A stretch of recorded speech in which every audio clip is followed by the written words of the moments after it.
Hi everyone! For today's topic, we are going to talk about our luxury handbags investment pieces.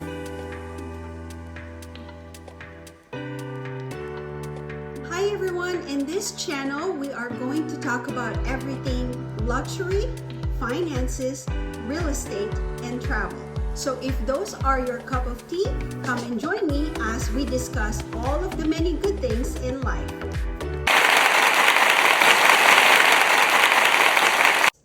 So let's just dive in here real quick, to a little bit of history, price increases, that kind of thing about luxury. And then also, the debate, are they investment pieces? That's what I meant. Apologies, guys.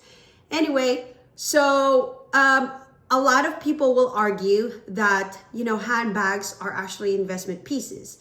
And the reason why they say that is because of the continuous price increases. So for example, Chanel usually have like 2 price increases. And I will tell you a story. So I was so bummed because when I started my luxury handbag collection, and I'm still learning about all of the luxury items in the luxury world, I've got nothing that I really know about anything, right? So I first bought this handbag, my Louis Vuitton, back in 2021. And then my friend, who's actually really into luxury handbags, at the time when I bought that, I told her that I started getting into luxury. And she told me that she bought a Chanel Classic flap, medium size, which is this same one. And at the time, she bought it for $6,800. So I said, oh my God, that is a very expensive bag, right? But then I saw it and I said immediately, like, oh, that is such a wonderful and a beautiful bag. I think I want to get my hands on that bag, right? And so I was so new to this. A couple of months later, about 5 months later or something like that, the price increased to like 7,700 or 7,800, something like that. So imagine the jump, like 10% jump from 6,800 when she bought it to 7,700. And I said to myself, oh my gosh, that is such a huge jump, right? And then, I said, well, they might not increase it anymore that much because they just increased like almost $1,000. And then the following year, a couple of months later, they increased it to 8,800. And I said, oh my gosh, that is a huge price jump, right? Very, very huge price jump.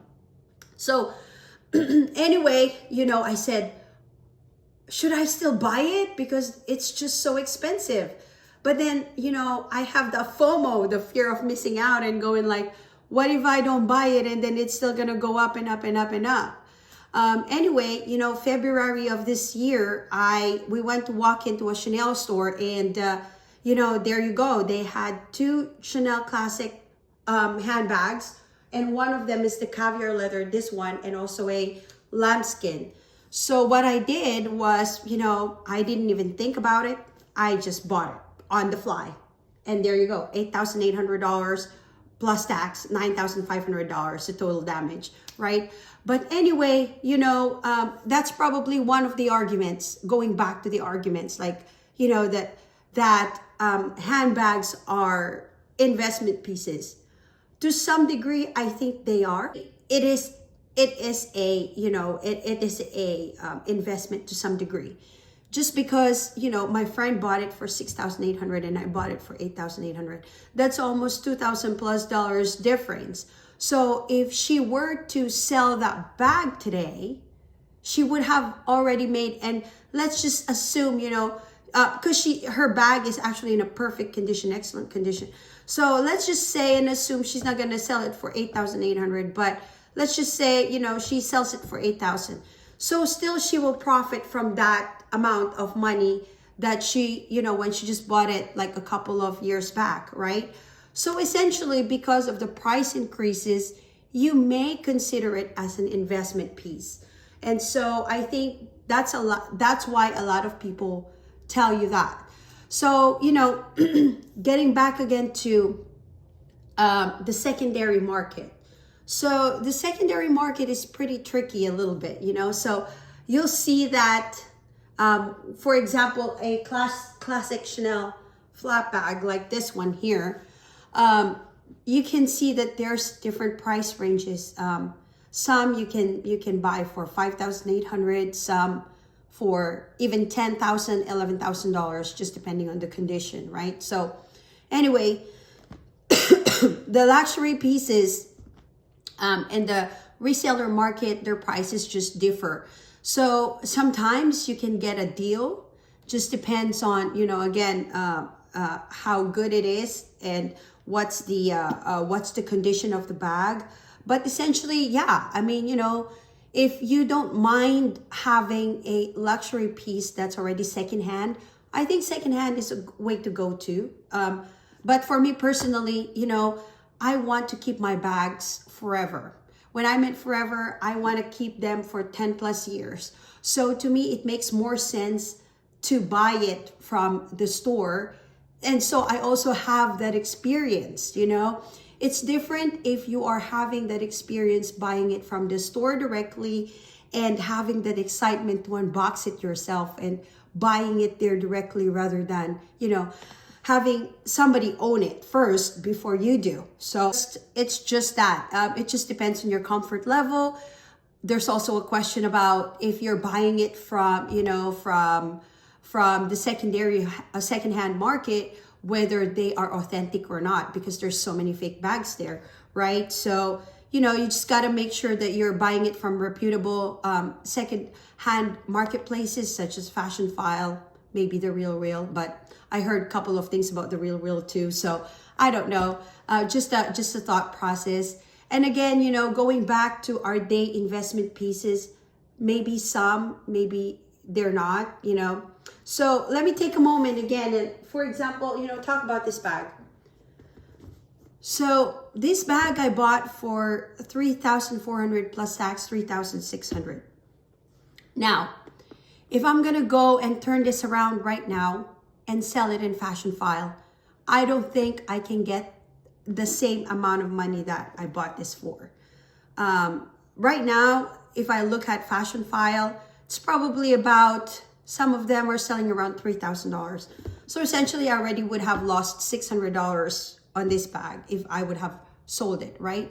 But that was not my intention. I like this bag. I love it so much because, when I carry it, it's very nice. I mean, it's very durable, and I can put like a bottle of water here, if I'm carrying it. So I love so much this bag. So that's really where the luxury pieces, argument goes. Let's talk about Hermes for a minute here. So Hermes is a different ball game, right? So with Hermes, a lot of you guys will probably argue that yes, they are investment pieces. But the one thing that, people don't take into context is that if you go buy an Hermes bag, you cannot just go walk into the Hermes store and buy it.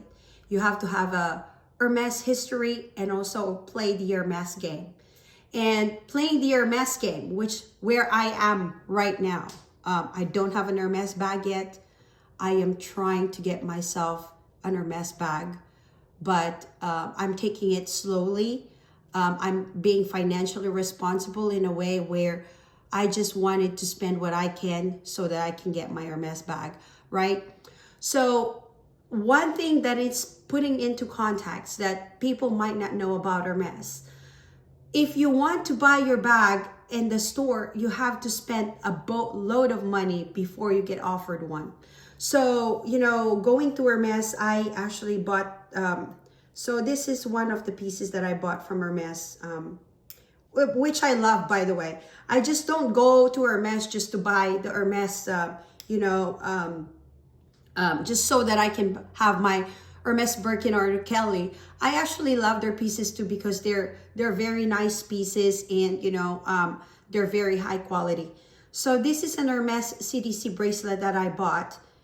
it is wonderful. It's got really, really great quality, I will tell you. And let me pull one more thing. I also have this Hermes Kelly belt that I bought. It has the rose gold. It's actually beautiful. It's nice. So, oh, apologies, guys. Wait a minute. So, there we go. It's nice, right? It's nice.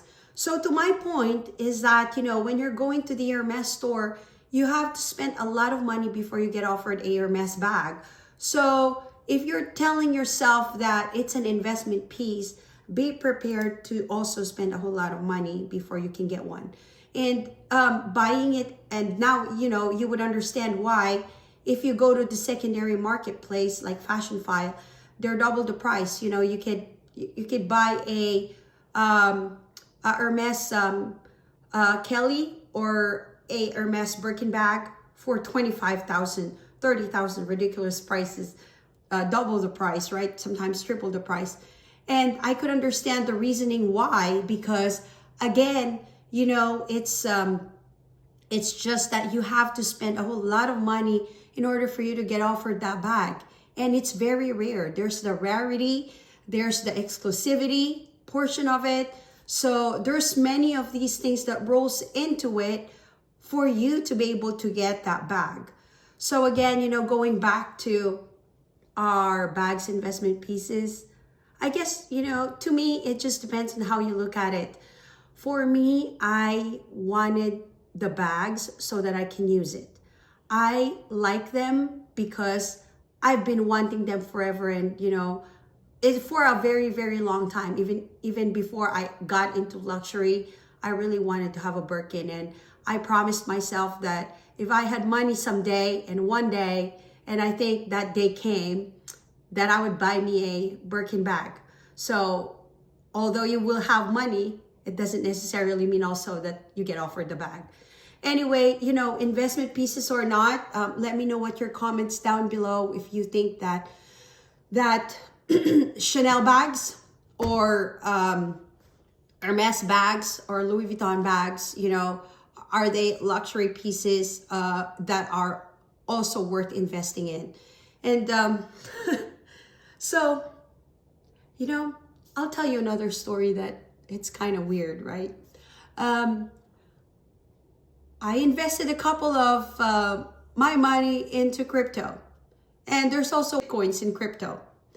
I bought like a couple of them here and there and all that stuff. And all of them right now, especially in this market, they're all down. So sometimes I question my sanity, should I have just bought a bag rather than investing my money into crypto or into Bitcoin, Ethereum, and so all coins, you know, that you can call there and all that stuff, you know? I don't know what, I don't know, but it's just an argument that sometimes it kind of plays in my head going, oh man, I probably would have just bought me, you know, a brand new Hermes bag in Fashion File in the secondary marketplace rather than investing my money in crypto. I don't know. What do you guys think? You know, tell me your thoughts. Tell me if you've also invested in crypto rather than buying your bag. I don't know. You know, it's just something that I just wanted to just kind of share with you guys and talk about all of these things that about investments and what do you think, you know? And obviously, you know, there's the stock market too. Stock markets are down right now, but eventually they will come back. So those are real investments, guys, by the way, you know? So not a financial advice, but obviously, you know, I encourage you guys to obviously be financially responsible. I'm not going to dictate what you guys wanted to do with your money, but, you know, essentially just being financially responsible, that's what we want. That's what we should all be doing, and in our lives at least, you know, to stay happy, right? Stay happy, because for me, you know, it's all about balance and everything. So anyway, guys, I think that's pretty much it for this segment. Let me know again if you think that our bags great investments. Are they Are they not good investments? What do you think? Put down your comments below. And everybody, once again, my name is Sigrid. You can call me Ziggy. If you like this content, please subscribe to my channel. And thank you again for watching, everybody. And you have a wonderful day. Bye for now.